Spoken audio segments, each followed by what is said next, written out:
So today we'll be talking about computer vision syndrome.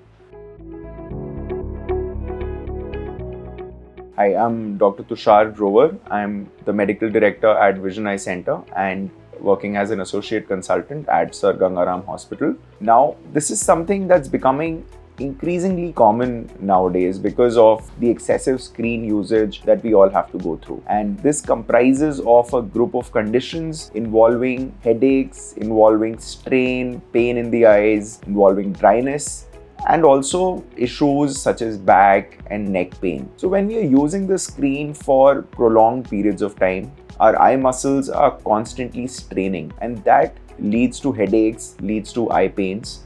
Also, we are exposed to extremely bright light from the screen. We are exposed to constantly moving images. All of this adds to the strain that our eyes have to experience, creating these symptoms. What also happens is that our posture is often not right, and that leads to us having to strain our backs, strain our necks to maintain continuous reading on the screen. And finally, what also happens is you don't end up blinking enough when you're reading or when you're using the screen. So your blink rate is much lower than what you would normally have. And because of that, the tears in your eyes don't get distributed well, and that leads to dryness.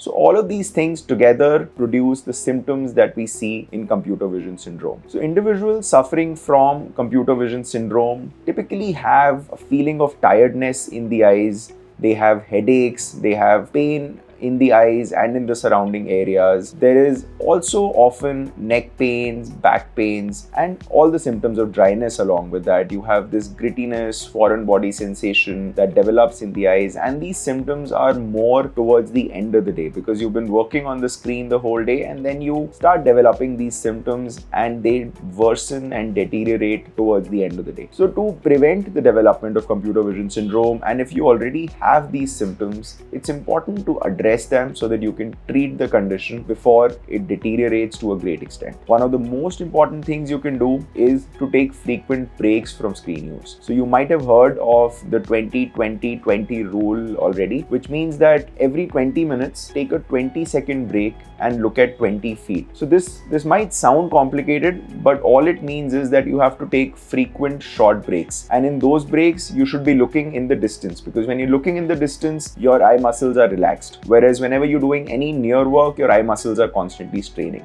So take short, frequent breaks. In that break, walk around a little bit, talk to people, drink some water so that you can break that cycle of constant near work. So this is something that's extremely important. Apart from that, maintain a good posture. Make sure your screen is slightly below your eye level. Make sure it's at a good distance, and arm distance is usually adequate. So these things are extremely important. Make sure there is no lights being reflected on your screen. So if you have these big lights that are reflecting directly onto your screen, try and change the position that you're sitting in.